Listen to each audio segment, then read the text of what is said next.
Every country has problems it has simply learned to live with, the daily frustrations everyone grumbles about, but nobody ever fixes. Korea has a habit of quietly solving some of those exact problems, often years ahead of everyone else. Here are 12 things Korea figured out that the rest of the world somehow missed. First, putting your ID and license right inside your phone. Korea has rolled out official digital identification and a mobile driver's license that lives securely on your smartphone. Accept it as the real thing, not a flimsy photo of a card. You can prove who you are, verify your age, or show your license without carrying a wallet full of plastic that can be lost, stolen, or left at home. It quietly removes the small daily anxiety of fumbling for the right card and the bigger headache of replacing one when it goes missing. While much of the world still clings to physical cards that fade and crack, Korea decided your identity should simply travel with the device you already never leave home without, safely and conveniently in your pocket. Because the digital version can be verified instantly and updated remotely, it is also harder to forge and easier to replace than any laminated card ever was. Second, building real-name trust into the internet itself. For many important Korean services, especially banking, payments, and official sites, you confirm you are genuinely you through a trusted verification system, which quietly cuts down on the fake accounts, scams, and anonymous abuse that plague the open internet elsewhere. It means online transactions and sign-ups carry a layer of accountability built right in. While there are real debates to be had about privacy and anonymity, the practical upside is striking. Far less of the rampant impersonation and fraud that erode trust online in so many other places. Korea grasped early that for the serious business of money and identity, knowing the person on the other end is actually real is worth an enormous amount. Third, treating the air itself as public information. Korea built fine dust and air quality forecasting into everyday life, with detailed readings and alerts pushed to phones, shown on signs, and folded into the daily weather report alongside rain and temperature. People can see how clean the air is at a glance and plan their day around it, deciding whether to wear a mask, keep the windows shut, or keep the kids indoors. It quietly treats air quality as the basic public health information it truly is, rather than something invisible you only worry about once you already feel it in your chest. In a world increasingly shadowed by pollution, Korea simply decided that everyone deserves to know what they are breathing every single day. Schools, workplaces, and families plan around the readings, holding indoor recess or postponing a run, so the information does not just sit on a screen, it actually shapes how people protect themselves. Fourth, making healthcare both cheap and fast. Korea's national health insurance covers everyone at a modest, predictable cost, and crucially, it pairs that affordability with genuine speed, clinics on nearly every block, short waits, and same-day appointments for ordinary complaints. It quietly avoids the two opposite traps so many countries fall into, either care that is fast but ruinously expensive, or care that is affordable but buried under endless waiting lists. Here, seeing a doctor is simply a normal, quick, low-cost part of life, not a financial gamble or a months-long ordeal.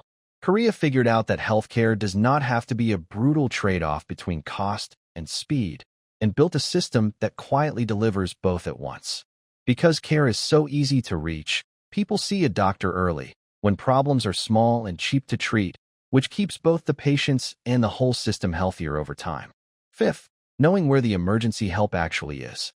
Korea developed systems that track real-time emergency room and hospital capacity. So in a crisis, you or the responders can see which nearby hospitals actually have beds and the right care available, instead of guessing and gambling with precious minutes. It quietly tackles one of the most dangerous hidden failures in emergency care, arriving somewhere that cannot actually treat you. By making that information visible and live, the system steers people to where help genuinely exists, right when seconds matter most. While many places still leave the desperately ill bouncing between full hospitals, Korea grasped that in an emergency, simply knowing where to go is sometimes the difference between life and death. Sixth, weaving safety right into the streets. Across many Korean cities, you will find quiet safety infrastructure built into ordinary public space, emergency bells on poles, well-lit, camera-watch safe return routes home, and services aimed at helping people, especially women and children, get home safely at night. It quietly acknowledges that feeling safe in public is not a luxury, but a basic foundation of a livable city. Rather than simply telling people to be careful, the city itself is equipped to help. While so many places treat personal safety as entirely the individual's problem to solve alone, Korea decided that the shared environment should actively, visibly pitch in to keep the people moving through it safe. Seventh, the deposit-based way of renting a home. Korea has a distinctive housing system, known as JONTS, where instead of paying monthly rent, a tenant hands the landlord one very large lump sum deposit, lives essentially rent-free, and gets the entire sum back when the lease ends. For tenants who can raise the deposit, it can mean years of living without monthly rent payments at all, while the landlord invests the lump sum. It is a genuinely clever, distinctly Korean answer to the question of how to rent. It is only fair to add, though, that the system carries real risk, since tenants have at times struggled to recover deposits when landlords ran into trouble, which is exactly why understanding its protections matters so much. Eighth, the transit pass that pays you back. Korea has rolled out monthly transit passes and fare refund programs that reward people for using public transport, offering near unlimited rides or returning a slice of what frequent commuters spend. It quietly flips the usual logic. Instead of nickel-and-diming riders on every single trip, the system actively rewards the choice to take the bus or train. The result is cheaper commuting, less traffic, and a gentle nudge toward greener travel, all at once. While many cities treat fares purely as revenue to squeeze from a captive audience, Korea figured out that making public transport genuinely affordable, even rewarding, gets more people to use it, which quietly benefits absolutely everyone in the city. Ninth, basic medicine when the pharmacy is closed. Korea allows a limited set of common, safe, over-the-counter remedies, things like basic painkillers and fever or cold medicine, to be sold in convenience stores outside of pharmacy hours. So when a fever spikes at 2 in the morning, you are not left helpless until the pharmacy opens. It quietly solves a real and stressful gap, the late night, weekend, or holiday moment when you urgently need a simple, common medicine and everything is shut. By trusting people with a small, sensible selection of everyday remedies around the clock, Korea closed a gap that leaves people in so many other countries suffering needlessly through the night over something a single tablet would fix. 11th, the one-stop center for life's paperwork. Korea's neighborhood community service centers bundle a huge range of everyday administrative needs into a single local office, certificates, registrations, welfare services, and more, often alongside community facilities like small libraries or gyms. Instead of trekking to a dozen scattered government offices, you handle much of your civic life in one nearby place, quickly. It quietly removes the maddening bureaucratic scavenger hunt that dealing with the government becomes in so many countries. By gathering the essentials under one accessible roof, close to where people actually live, Korea grasped that government should fit conveniently into citizens' lives, rather than forcing citizens to spend their days chasing it across town from window to window. 12th, the shop that runs itself around the clock. Across Korea, unmanned, self-service stores have quietly spread, ice cream shops, snack outlets, study cafes, and more, that stay open all night with no staff, letting customers simply browse, scan, and pay entirely on their own.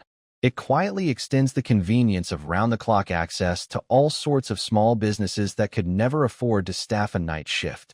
Trusting customers to serve themselves honestly, backed by simple technology, opens up a whole new layer of always available service.